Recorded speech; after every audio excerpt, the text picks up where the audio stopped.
So this movie has gotten a lot of hate over the years. I didn't realize people didn't like this movie until I heard stuff on the internet about it. Um, I was like 11 when this movie released, and I watched it a lot with my younger brothers. I enjoyed it then.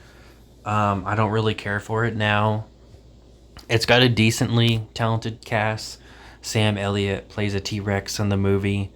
The guy from Diary of a Wimpy Kid, the father, Frank Heffley, he plays a pterodactyl in the movie. One of the weird things about this movie is it wants so hard to be a modern movie, but also be a place that takes place in the Jurassic period. It wants to take place in that era. Yet, a lot of it isn't from that era. Um, like, it is a kids' movie at the end of the day, and like, it has a child in the movie. Humans didn't live during the dinosaurs. Um, so, I mean, I can't criticize it too heavily, but it is really silly to see like chickens and birds and all kinds of other stuff in the Jurassic period. Birds did like exist during that period, but in a different way. And a lot of the fucking animals just act like current day animals. The human acts like a dog. The main human in the movie. Um, they make you think for a little bit that this movie's gonna follow his family, because this movie's only like an hour and 30 minutes, and we spend like 20 minutes with his family. We spend time with his two siblings and his mom and his dad, mostly his dad, and then the dad dies, and we have a scene with his mom telling him he needs to pick up the slack because they won't have enough food for the winter if they don't. And then he immediately, tries to fucking fight the human again that he didn't kill earlier. And he gets lost, and now, the mom is another dinosaur down. I don't know how she survived the winter without him if she needed him to pick up the slack. I guess the siblings did a lot of the work then. Speaking of the siblings, Libby, the girl one, has pretty much no character. There's like one funny scene with her of her tricking her brother, Buck, I think was his name, to do her chores, where she like spits in his face and then she tricks him into watering the crops. And that's another thing about these dinosaurs. For some reason, they're like farmers. It's a weird choice to me. And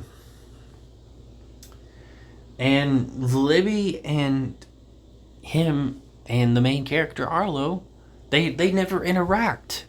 They never interact. Like, they're in scenes together, but they never talk. We never really get their relationship dynamic.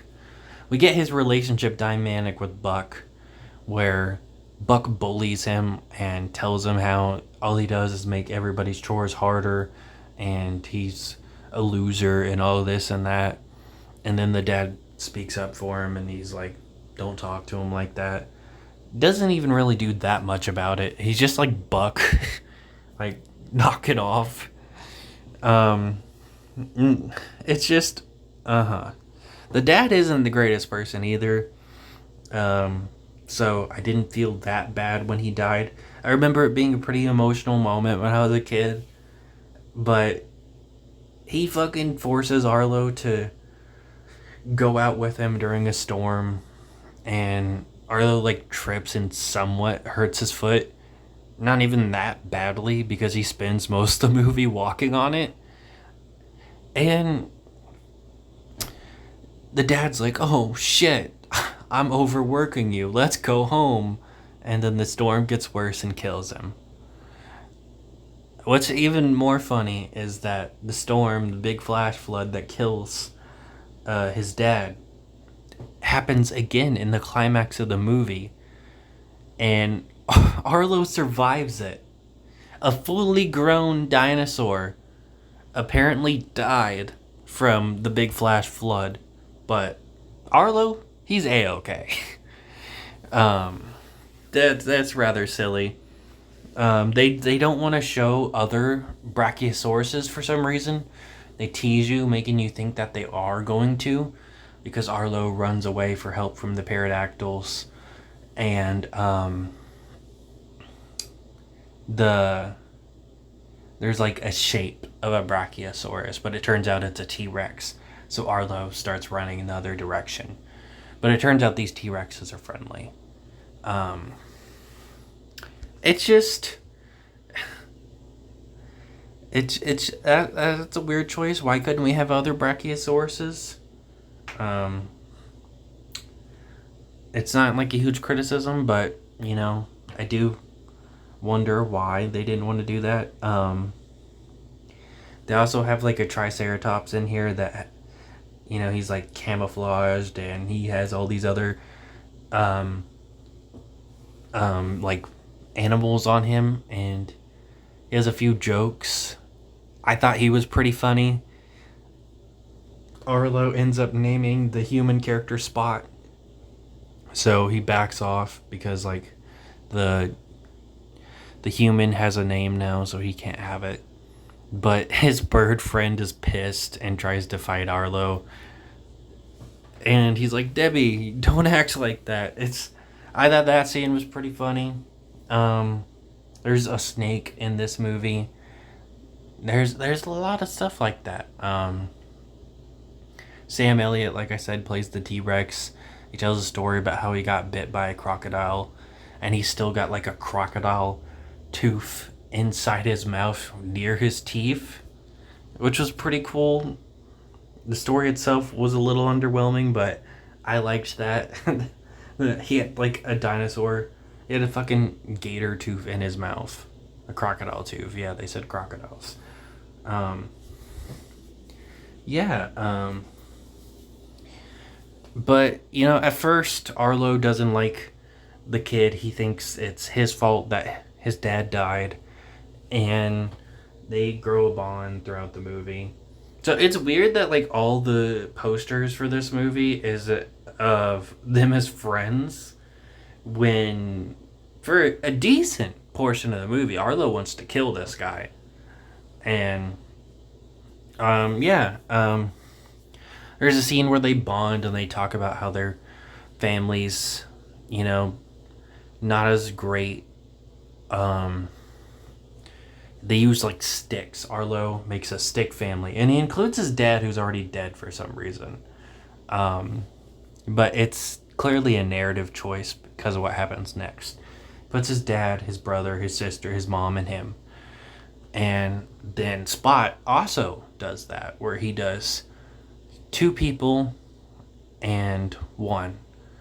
And he pushes 2 of them down and he buries them. So they're dead. So Arlo does the same with his dad. Like, that's clearly the only reason they had him do it. I don't know why he would put his dad when his dad has passed. I thought that was a weird choice. And another weird choice is apparently Spot has more family than that. Yet he didn't include it. We find out later in the movie that he has a brother and a sister. So when he's making his family tree, he only puts like 2 people. So I guess you could say it's his brother and his sister, or his mom and dad, or it could just be the mom and the brother. It could go on and on. Why did he only put 2 and bury 2? Did he not consider the other one's family? Did he know that the other ones weren't dead? But still, why wouldn't he include them? Did the script originally only have him have 3 family members? 2 family members, and then like the script changed when they had already animated the scene?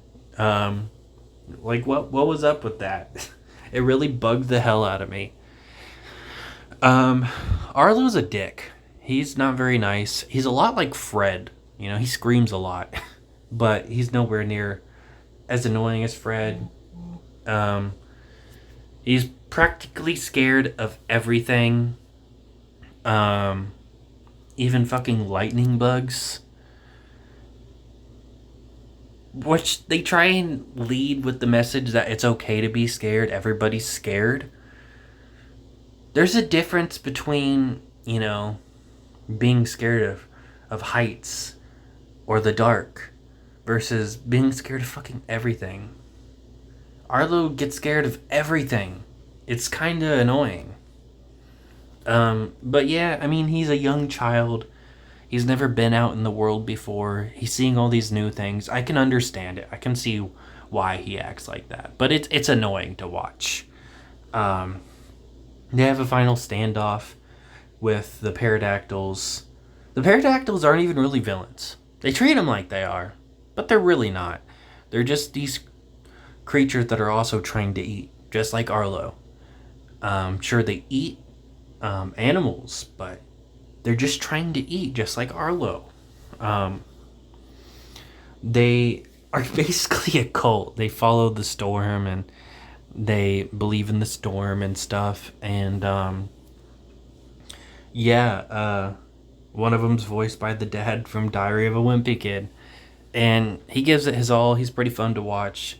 There's a scene where he eats an animal where you think he's saving it. Arlo and Spot end up running into it again. Arlo's able to fend off all of them, and Spot bites the wing of the one that's played by the guy from Diary of a Wimpy Kid, rips a hole in it, and he starts he's scared and flies off, and he lost a bit of his wing, so he's not flying as well. But he's leaving. He's retreating. And Arlo just fucking throws a stick at him. He just yeets a stick at him. It's such a dick move. Then they bump into Spot's family again. They had saw his dad earlier from really far away. And Arlo picked him back up and was like, no, you can't be with your family. You're going to be with my family, basically. He was like, we got to keep going. He fucking just tells fucking Spot, basically, that, hey, my family's more important than yours. But they end up bumping into his family, and this is after, Arlo had saved Spot from the pterodactyls. Not that much has happened. He saw the person, but he wanted to take Spot home with his family. He wanted Spot to be like a little brother or something. And then they end up getting attacked by the pterodactyls. And he saves them from the pterodactyls. But now he wants to give Spot to his family. I don't know what changed. I really don't. It's 10 minutes, maybe less, and now he's changed his mind. So Spot goes and sees his family for a little bit, but he comes back to Arlo, and Arlo's like, no, you gotta go back with them. You gotta go with them. And he ends up making a circle around them like they did with the sticks earlier to let Spot know that that's your family. You gotta go with them. I don't get why Spot and his family can't come with him. Maybe because of the food situation. But other than that, I don't get it. Arlo makes it back to his mom and Buck and Libby, and apparently they're all fine. They've done fine without him, and they all hug, even though Buck's a dick, and that was his one character trait. And yeah, that's The Good Dinosaur. I could see why kids like it, but I didn't like it. There's kids' movies that you can like as an adult. This is not one of them. This is purely a movie for kids' enjoyment, and I can see why kids enjoyed it, but I didn't.